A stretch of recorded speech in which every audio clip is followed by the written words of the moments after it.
او تصیر مدغمة فی الحاء، که در حرف حای را چی کنی؟ ادغامش کنی. و ذلك كله خطأ، کلش غلط است. فالتحفظ بها لازم، خود را نگاه کردن لازمی است. رد از بالای کسایی که قرآن را صحیح یاد نمیگیرن، باز اعتراض هم میکنن که تجوید نیست. تجوید نیست اصلا. تو مردم را باید اجازه ندن که در محراب پیش ها که پیش از قرآن غلط ساعت کش کنه پس از محراب. برو اول قرآن یاد بگی باز بیا پیش امامت. با خاطر که پیغمبر علیه السلام منع کرده است، گفته یا امکم اقرأکم لکتاب الله. گفت کسی برای شما امامت بکنه که خود قاری باشه. فهمیده شد؟ دیگه کسی که قرآن غلط میخونه و از اینکه کسی خوبتر از داخل مسجد اجازه نتن بر از این پیش ها. از این میجه فتوا صادر است الا جایی که یه قاری خوب باشه قرآن صحیح میخونه، کسی دیگه پیش ها اجازه نیست برش. به نص صریح و حدیث رسول الله صلی الله علیه وسلم یا امکم اقرأکم لکتاب الله. و شما را امامت تانه کسی بکنه که خوب قاری باشه. ورتل القرآن ترتیلا.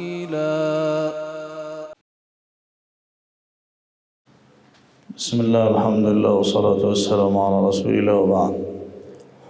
تا حال در باب ها هستیم. قال المؤلف رحمه الله فإن سكنت الأولى من الهاءين وجب إظهار الإدغام والتشديد وبيان الهاء المشددة. اگر اولش ساکن بود از دو ها واجب است اظهارش، یعنی واجب است اظهار ادغام و تشدید و بیان الها. خب در اینجا اگر ما روایت سوسی را بگیریم فیه هدن، اما حفظ چطور میخوانه؟ فیه هدن. واجب اظهار الادغام و تشدید، واجب است هم ظاهر بودن حرفها، اظهارش هم ادغامش هم تشدیدش و بیان های مشدده. فإن كان قبل حرف مشدد كان آكد في بيان المشددين. اگر قبلش حرف شد داشت و بیخی دیگه باید ظاهر شود. لا سيما ان كان الحرف المشدد الاول حرفا مجهورا قويا، خاصتا که حرف اول مشدد اول حرف مجهور باشه، نسبت جهر داشته قوی باشه. مثل قول الله سبحانه وتعالى أينما يوجهه لا يأتي بخير. أينما يوجهه لا، اینجا دو دانه ها پیدا. بسیاری هم میخوانه انما أينما يوجهه لا يأتي. صحیح يوجهه لا يأتي، يوجهه لا يأتي. شما باز گوش کنی غلط است. نمازش باید طور خوانده شود که أينما يوجهه لا، يوجهه لا، يوجهه لا يأتي نبوي.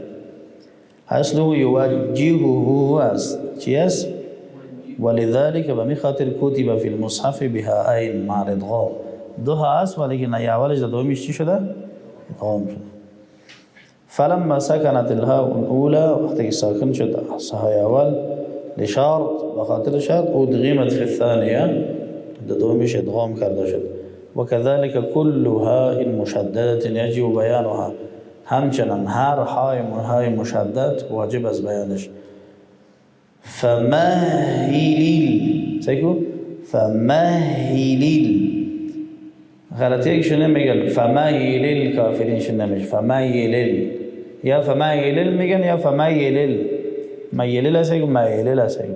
چی باید بگیم؟ فمهی، فمهلل. چطور؟ ان طهرا، طهرا نشود. ان طهرا. چطور؟ وهاج. چطور؟ فلما جهزهم، وشبهه، مثل هذه كده مثالهم باشن. فإن كانت الساكنة من كلمة أخرى، اگر هاي ساكنة از دیگه کلمه بود، وهو موضع واحد في القرآن، یک جاز، فأنوي على الأولى الوقف، فأنوي على الأولى الوقف، بالای اول نیت بکو، نیت وقف را، ولا تدغمها في الثانية، در دوم ادغامش نهو، و انما وقع ذلك في هاء الساکت، در یک جد های ساکت واقع. نحو ما لیهلک. اینجا کل قرآن دو وجه داره. چند وجه؟ اگر فک ادغام بود یعنی جدا ساختن دوها، سکت میکنیم بدون نفس، میخوانیم که ما لیهلک، ما لیهلک. چطور؟ ما لیهلک. سکت بکنیم ما لیهلک، ما لیهلک. احسنتم. وجه دوم ادغام است، ادغام ها در ها بكل قراء. ما لیهلک عنی. چطور؟ ما لیهلک عنی. احسنتم. دیگه اختیاری است. الا تدغم الهاء الاولى الساکنه في الثانيه وان تنوي عليها الوقف. که تو بگی که ما لیه بس وقف کنی. نه. وقد اخذ قوم في ذلك بالادغام والتشديد. میگه یک گروه در اینجا با ادغام و تشدید کرده. وليس بمختار. این میگه ناظم میگه اختیار شده نیست. لانه يصير قد اثبتها السکت في الوصف وذلك قبیح. میگه به این معناست که او چیزی میگرده که ثابت ساخته باشه های سکت در وصف و این قبیح هست. اما در کل با قول راجح و دلیل قوی که قرآن در قول الله سبحانه و تعالی ما لیهلک عنی سلطانیه دو وجه داره. وجهش اگر اظهار کردیم سکت میکنیم و ادغام کردیم معلوم است دیگه. فصل منه بخش بعدی که متعلق به حرف هست. و اذا وقعت الها قبل ح، اگر واقع شد ها قبل از چی؟ قبل از ها او بعد ها، وجب اظهار الها، واجب است اظهار چی؟ ها. و التحفظ بها، و خود را متوجه ساختن و خود متحفظ المحافظه کاری در چی؟ در نطقش. لتمکن خفائها من الحا، بخاطر تمکن یعنی خوب جای بجای بودن صفت خفا امرای حا. اذ هي قریبة المخرج من الحا، بخاطر که قریب المخرج از ها بچی به ها. و هي اضعف من الحاء الخفاء الذي في الها، و ای ضعیفتر است از ها کرده. ها از ها کرده چی است؟ ضعیفتر است بخاطر همون خفا و ستر و پوشیدگی که در حرف ها است. و ذلك نحو قوله تعالی فسبحه لیلا طویلا. اینجا اگر متوجه نشدیم ها در ها ادغام میشه، فسبحه میشه و این غلط است. فسبحه لیلا طویلا، فسبحه و ادبار النجوم. دیگه وقتی که میگه حرف ها امرای حرف ها قریب در کلمه میاد، به خاطر قرب مخارج متوجه باشیم که ادغام نشه. احمد عیسی معصراوی شیخ امور مخارج انسان است، غلطی از پیش شده بود یه ادغام شده از پیش. فسبح و ادبار السجود گفتم. قامت الدنیا ولم تقعد، در عربی میگه قامت الدنیا ولم تقعد، یعنی کل دنیا خیز در جانش پس نشست. فهمیده شد؟ شیخ عمر ما چطوری غلطی کنه؟ ولی قرآن یعلا ولا یعلا علیه. دیگه اینجا خیلی مسئله مهم بود که حرف ها وقتی که امرای ها در یک کلمه میآید و حرف ها از ها کرده چی است؟ قوی تر است. به خاطر که صفت خفا در حرف ها است، اگه متوجه نشدیم ادغام میشه. فسبحه و ادبار النجوم چی میشه؟ فسبح و ادبار میشه. متوجه باشیم که از او چی کنیم؟ جدا کنیم. فسبحه لیلا، فسبحه لیلا. چطور؟ فسبحه لیلا. بیشترش میگه این لم یتحفظ باظهار الها، اگر قاری محافظه کاری نکرده اظهارها، صارت مع الحاء التي قبلها بلفظ حاء مشدده. این هم مثل این که ها یک جای میشه یک حرف مشدد میشه. از جایی که بگیم که فسبح و ادبار میگیم فسبح، اینطوری میشه. اینو متوجه باشیم. فتندغم في الحاء، ادغام میشه و در حاء التي قبلها لقوة الحاء و ضعف الحاء، بخاطر قوت حاء و ضعف چی؟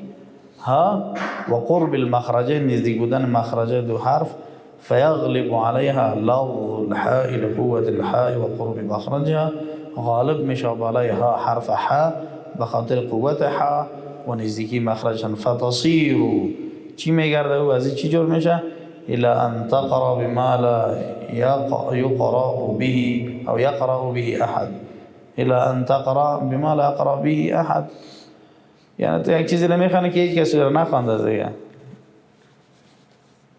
اینالی که تو بیاید در کلام الله سبحانه و تعالی یک چیزی را از دل خود یاد کنی از روی قرآن کریم بگیری یاد کنی چند جا بری دیگه مردم بازی دادن نماز هم بتی و تلاوات هم بکده یکم فاتحه یکم ختمه به اجازت غلط بخوان دیگه چی میشه فتصیر الى ان تقرا بما لا يقرا به احد چیزی را میخوانی که هیچ کس را نخوانده است و دیگه قرآن است سر خودت نازل شده وكذلك قوله وما قدر الله حق قدره قبل از اینکه انتقال بکنیم به دیگه بخش و می خاطر است که مردم در و در خاک به سر هستن میگن بسم الله الرحمن الرحیم به خاطر نزدیکی مخرجش ها کمی سخت‌تر است بعد سر وسط حلق کمی فشار بدیم که ها نوت شود به خاطر اینما قدر سختی رو سر خود نمیکشن که سر وسط حلق کمی فشار بیارن میگن بسم الله الرحمن الرحیم الرحیم کمی فشار آورده میگیم که بسم الله الرحمن الرحیم کمی فشار نورده سر وسط حلق الرحمن الرحیم میشه وما قدر الله حق قدره واتقوا الله حق تقاته اینجا میگه فتحفظ محافظه کار باش ببیان الهائی بخاطر بیان نمودن حرفها لئلا تاکه تزداد خفان عند الحا که پوتی و پوشیدگی ازی بیخی زیاد نشه ضعیفی ازی او تصیر مدغمتا فی الحا که در حرف های را چی کنی ادغامش کنی و ذلك كله خطأ کلش غلط است فالتحفظ بها لازم خود را نگاه کردن لازمی است رد از بالای کسایی که قرآن را صحیح یاد نمیگیرن باز اعتراض هم میکنن که تجوید نیست اصلا تو مردم را باید اجازه ندن که در محراب پیش شود که پیش از قرآن غلط ساعت که لغت بزنه در محراب که بقا و ریلی شود یا کش کنه پس از محراب برو اول قرآن یاد بگی باز بیا پیش امامت به خاطر که پیغمبر علیه السلام منع کرده گفته یا امکم اقرأکم لکتاب الله گفت کسی برای شما امامت بکنه که خوب قاری باشه فهمیده شد دیگه کسی که قرآن غلط میخونه و از اینکه کسی خوبتر از داخل مسجد اجازه نتن بر از این پیشه از این میجه فتوا صادر است الا جایی که یه قاری خوب باشه قرآن صحیح میخونه کسی دیگه پیشه و اجازه نیست برش به نص صریح و حدیث رسول الله صلی الله علیه وسلم یا امکم اقرأکم لکتاب الله و شما را امامت تانه کسی بکنه که خوب قاری باشه و اذا وقعت الهاء بین الفین وجب بیانها اگر واقع شد ها بین دو الف واجب از بیانش لاجتماع ثلاثه احرف خفیه بخاطر جمع شدن سی حرف خفی و ضعیف حرف الف هم ضعیف هست و حرف هام نحو بناها سبحان الله این کتاب یعنی فکر کنی که واقعیت روزمره ما را پس بر ما میگه شما قاری را گوش کنید قاری قرآن فروش که الله صحیح میگه والسماء وما بنا از چی است میگه اذا وقعت الهاء بين الفين وجب بيانها لاجتماع ثلاث احرف خفيه نحو بناها والسماء وما بناها ونفس كده میگم والسماء وما بناها سوا ضحى كلش غلط است باید حرفها را متوجه باشیم فإن كان قبل الألف الأولى ها كان البيان لذلك كله آكد. اگر قبل از الف اول ها بود باید دیگه بیانش بیخی لازم است. لاجتماع اربعه احرف خفیه، به خاطر جمع شدن 4 حرف چی؟ خفی و ضعیف. نحو منتهاها، گوشی میگه منتهاها، قاری احنا میگه منتهاها منتهاها منتهاها. وكذلك يجب أن يتحفظ ببيان الهاء، حافظه کاری شود در بیانها. إذا لاصقها عين قبلها و بعدها، یعنی که عین امرایش چی آمده باشه؟ چسبیده. لصق در عربی چسبیده نمیگه. لأن الهاء تقرب من مخرج العين، ها که است نزدیک مخرج چی است؟ عین. فيخاف على الهاء، ترسیده میشه برای ها، یعنی ترس این میره که ان یتغیر لفظها، که تغییر بکنه لفظش، للخفاء الذي فيها، بخاطر صفت خفایی که داری است، ولقرب مخرج ما یلاصقها من مخرجها، و قرب نزدیکی مخرج آنچه که بایی ملتصق و چسبیده آمده. ولأن العین، عین کس اقوى من الهاء بكثير، حرف عین قوی تر است از ها کده بسیار زیاد. وذلك نحو قوله تعالى كالعهن المنفوش. كالعهن، كالعين، كالعين، شو باید بگیم؟ كالعه، دیدین؟ كالعهن فبايعهن يهرعون وشبه بمثل ذي. وسنذكر هذا في حرف العين إن شاء الله تعالى. مؤلف میگه در حرف عین ذکر خواهیم کرد. هذا بالله توفيق، وصلى الله تعالى على خير خلق محمد وعلى آله وصحبه أجمعين. ورتل القرآن ترتيلا.